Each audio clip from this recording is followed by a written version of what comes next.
Hello everyone, and welcome back to our channel.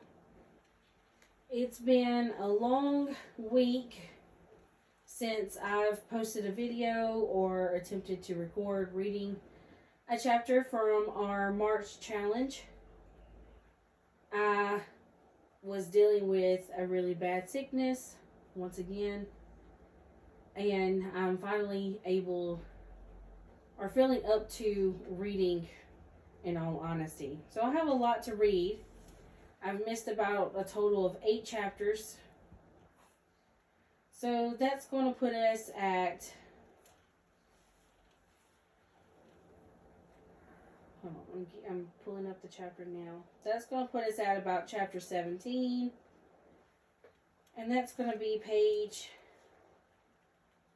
213. So we have about 100 pages that I need to read in order to catch up with where we are supposed to be at, which won't be hard, but if you would bear with me as I read. I'm going to try to read within 2 chapter intervals. And with that being said, let's start reading chapter 9 of The Bone Witch by Rin Chupeco.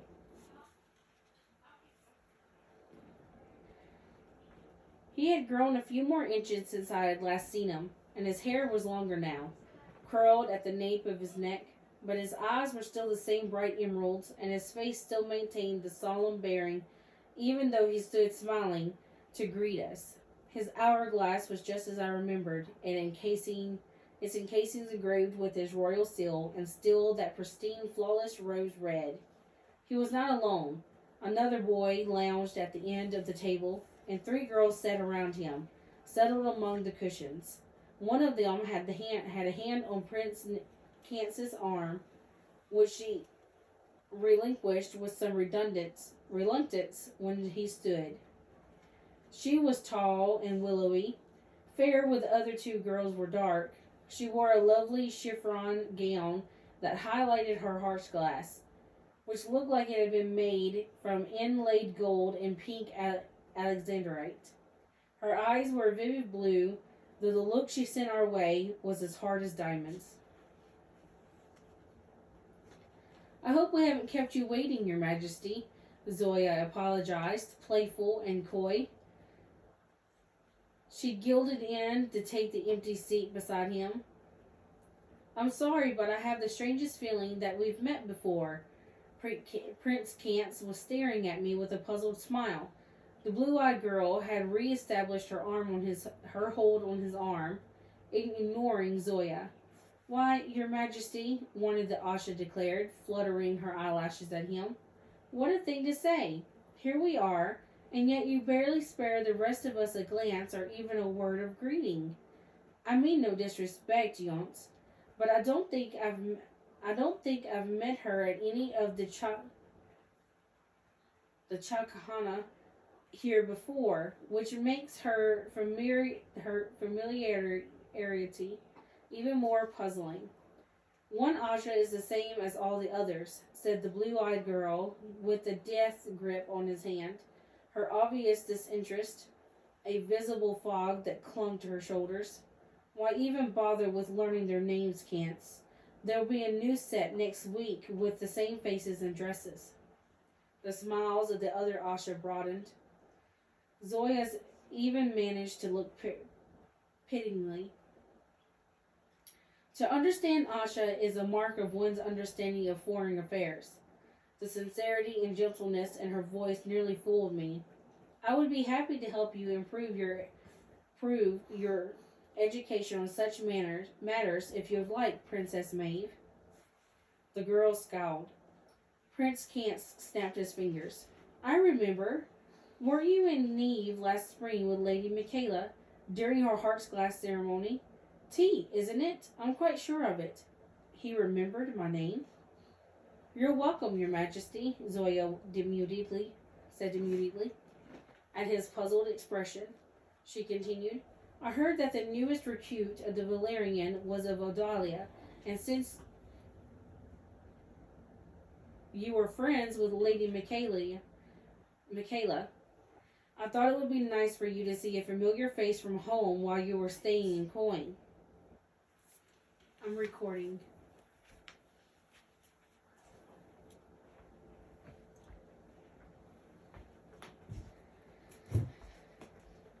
Why, you're the little bone witch, Princess Maeve exclaimed, suddenly gleeful. T, an odd name surely. You look nothing like they say at all. Just a little thing in black weeds and dirty shoes. There's nothing scones or crumpets about you. The other girls giggled. Emboldened, the pretty girl continued. Maybe it's true. You're younger than my mother said you should be. You're Michaela's git, I suppose. Bone witches oughtn't bread. Rats have better reasons, too. Your manners, Maeve, one of her companions rec-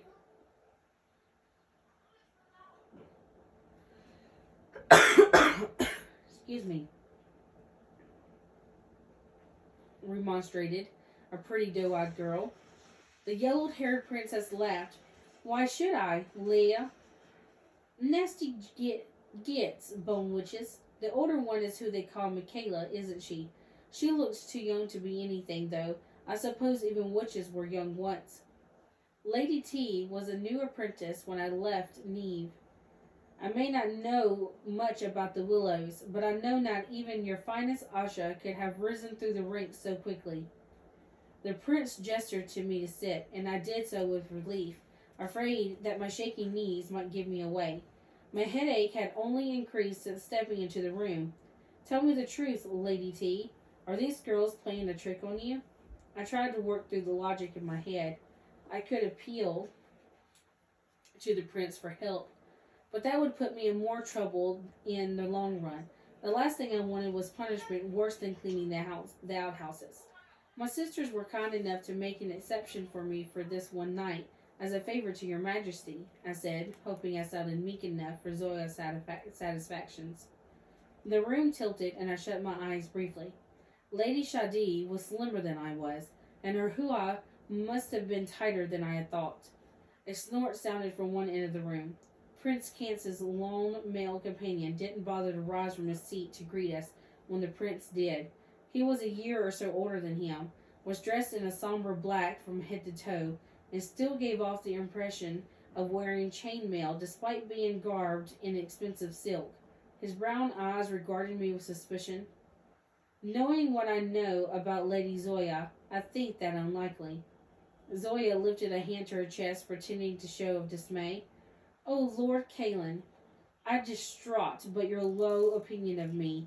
But as you and Prince can't seek our companionship whenever you stay in Aniko, perhaps you do not dislike me too much. The man snorted again. Prince Kance makes the arrangements. I'm only alone to keep an eye on him. He made no protest, however, when the other Asha crowded around him, laughing, and he accepted a glass filled with an amber-colored drink that one of the girls poured. Prince Kance smiled at me. I hope they haven't been teasing you. They're nice girls, for the most part. They've been teaching me a lot about what it's like to be an Asha, I said softly, because that was true enough. What brings your highness to Aniko? Politics, for the most part. My father is visiting Empress Alex for the few weeks to bolster a new trade agreement between Odelia and Coin. Another snort from the older boy. That's an odd way to describe your impending engagement with Alex's daughter, Kance. Do not joke so, Kaelin, Princess Maeve said tartly. My mother would have known of any such arrangements. And why would anyone be affianced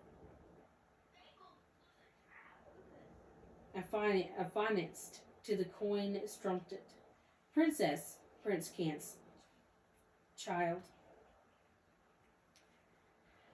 I felt deflated. Arranged marriages are common among royalty, but I hadn't thought that applied to Prince Kance for some reason. But you're not that much older than I am. Kance isn't engaged, the boy in black drawled, but they do marry Odalian princesses young, all the easier to indoctrinate. Excuse me. This is my cousin Kaelin, Prince Gantz told me. You'll have to forgive him. We've been visiting Chocolate Haas since we were 8 years old, but he's never been one for good manners. I could barely concentrate on what he was saying. I kept my gaze on my lap trying to focus. This felt wrong. I had never felt so lightheaded before.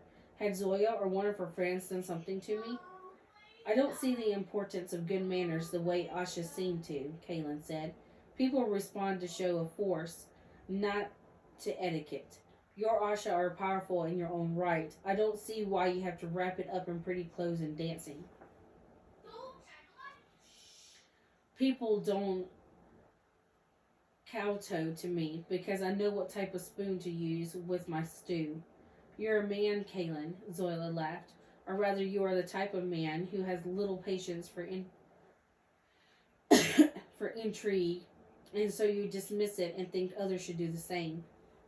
We women prefer to have more sobriety.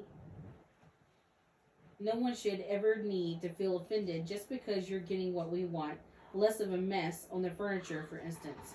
You're right about one thing, Kaylin said. I have no stomachs for schemes. Tell me what you think of me to my face so we can have it out once and for all. That's my kind of etiquette. With all due respect, Lord Kaylin, Sevet purred. I think that's exactly why people prefer subtlety. To avoid a confrontation, not least of all with the Death Seeker like yourself. Girls, Zoya exclaimed. We're here for our guests to relax and unwind, not talk about the petty politics between Odelia and Coin. Their food has arrived, so I propose we play some songs while they eat. We've been practicing hard for the upcoming Darshasi Oyan. Would you like a preview? Prince Kantz nodded with some eagerness, and Kaylin straightened up in his seat, setting his now empty glass down on the table. Even Princess Maeve could not flinch boredom.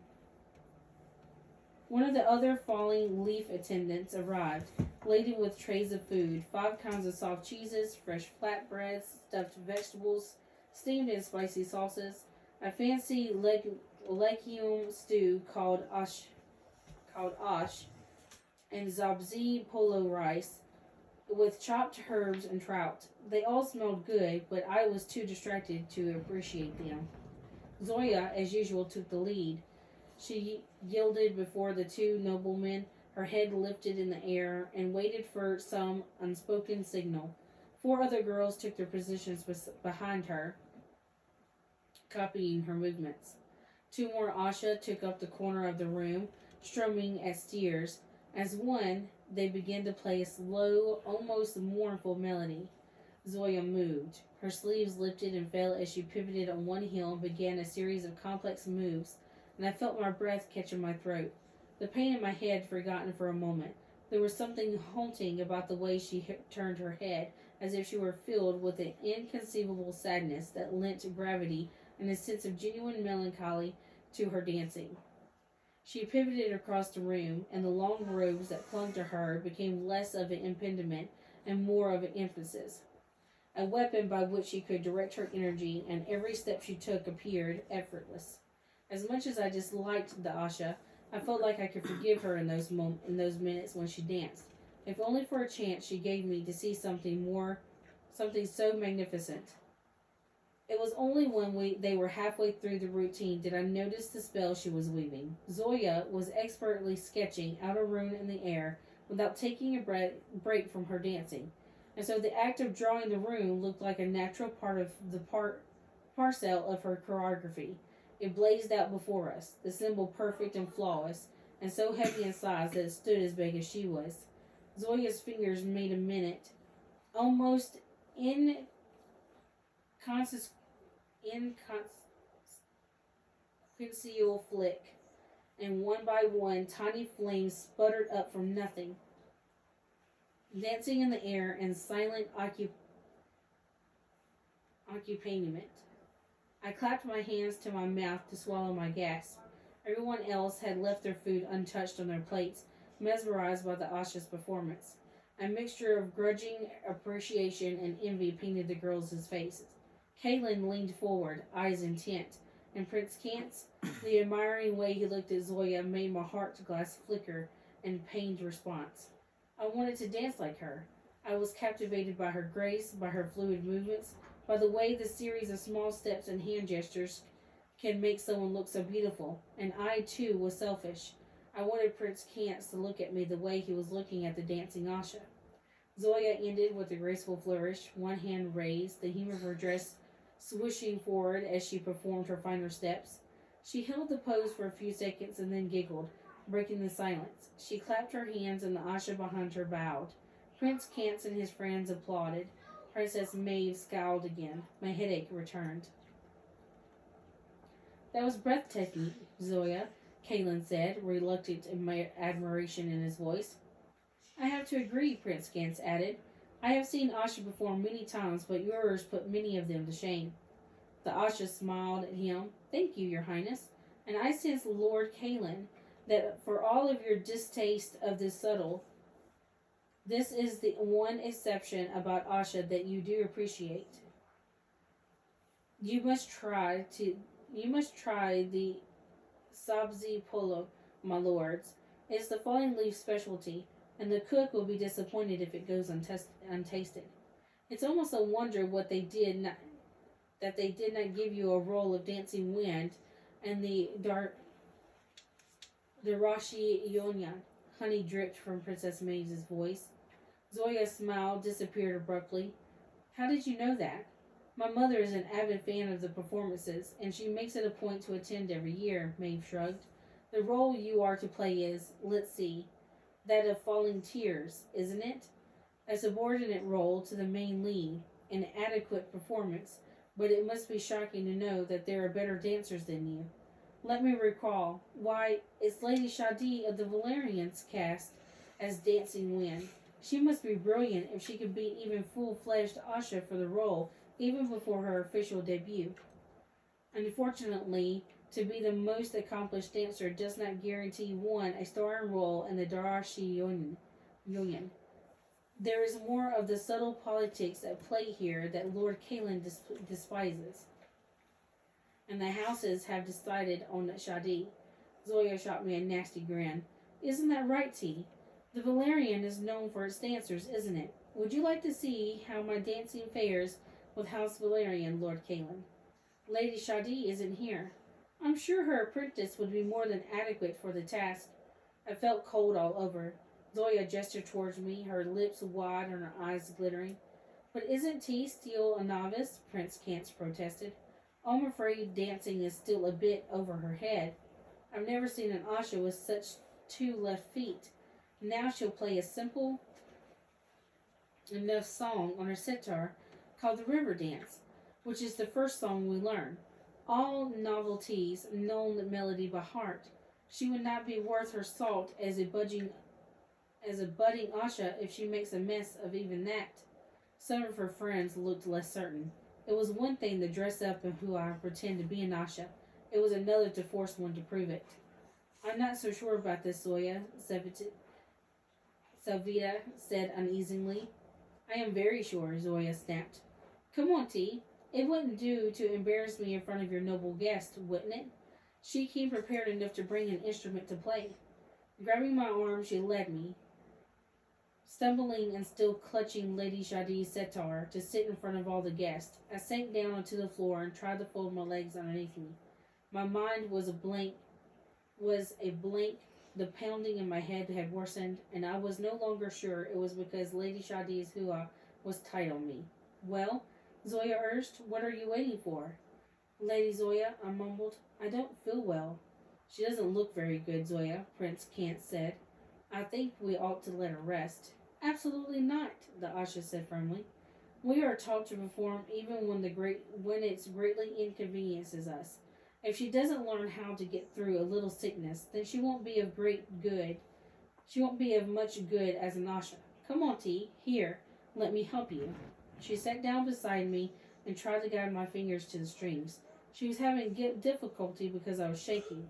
The pressure in my head increased, a hideous buzzing in my ears so loud that I could barely hear anything else.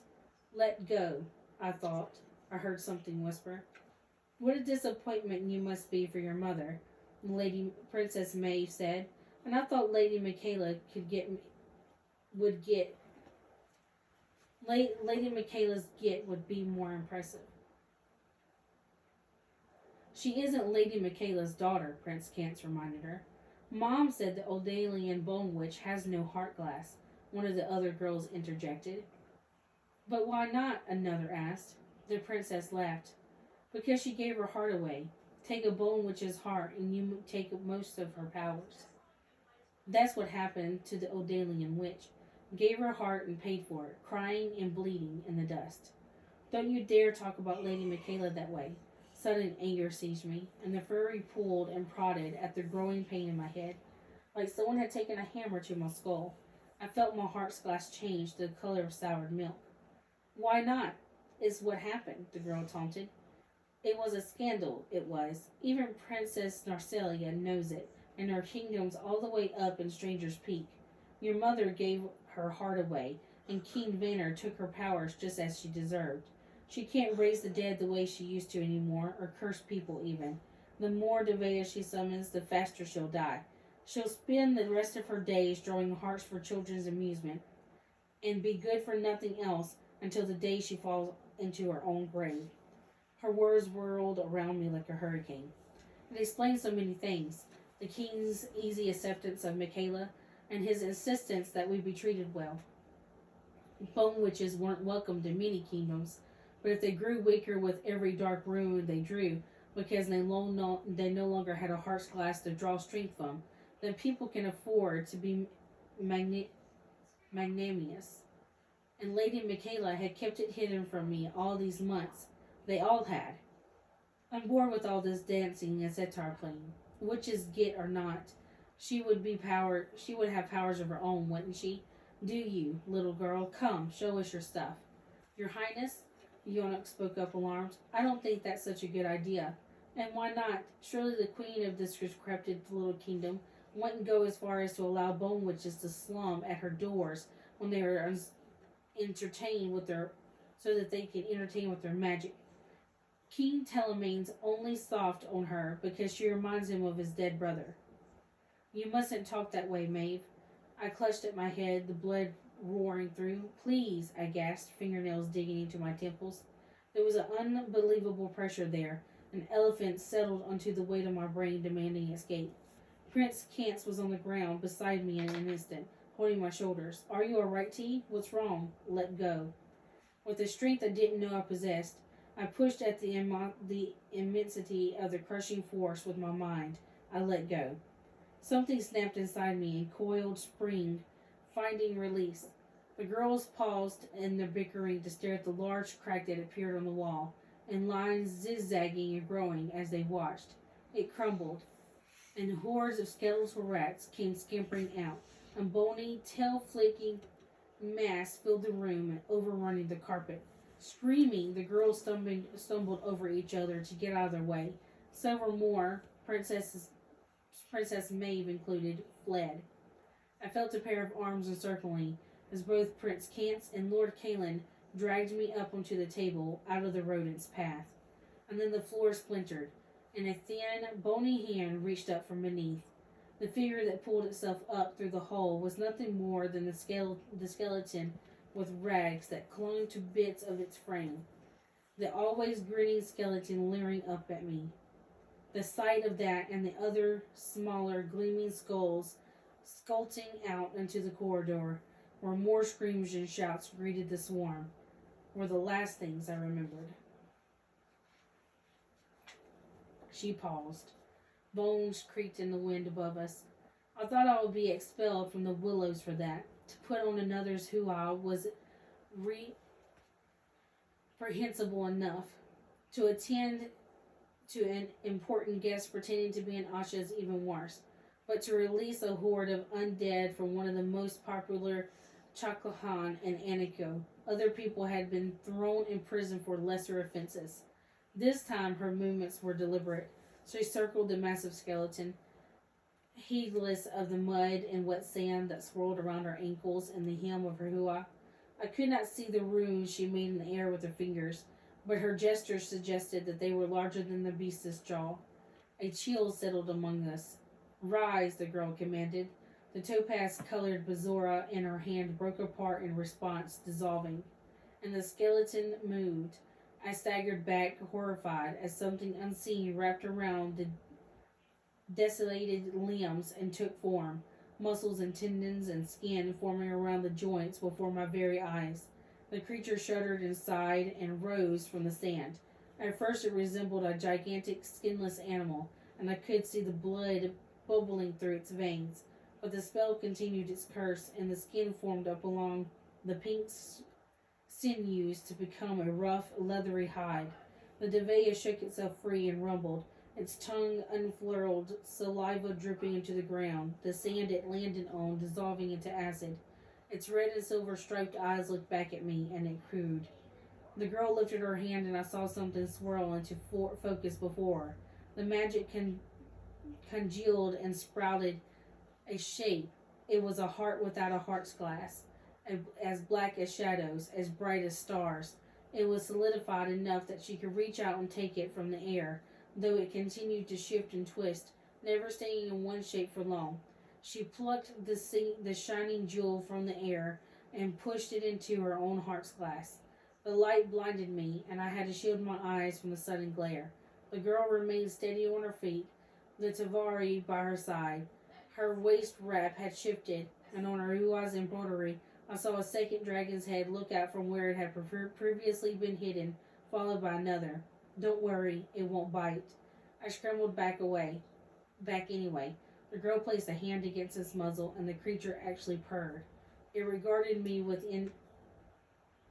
interest, with curiosity, but with neither hate nor hostility. When your heart's glass is black and steeped in the spells of the dark, the girl said, smiling, you find that there is no need to wait 5 more years to raise the Vea.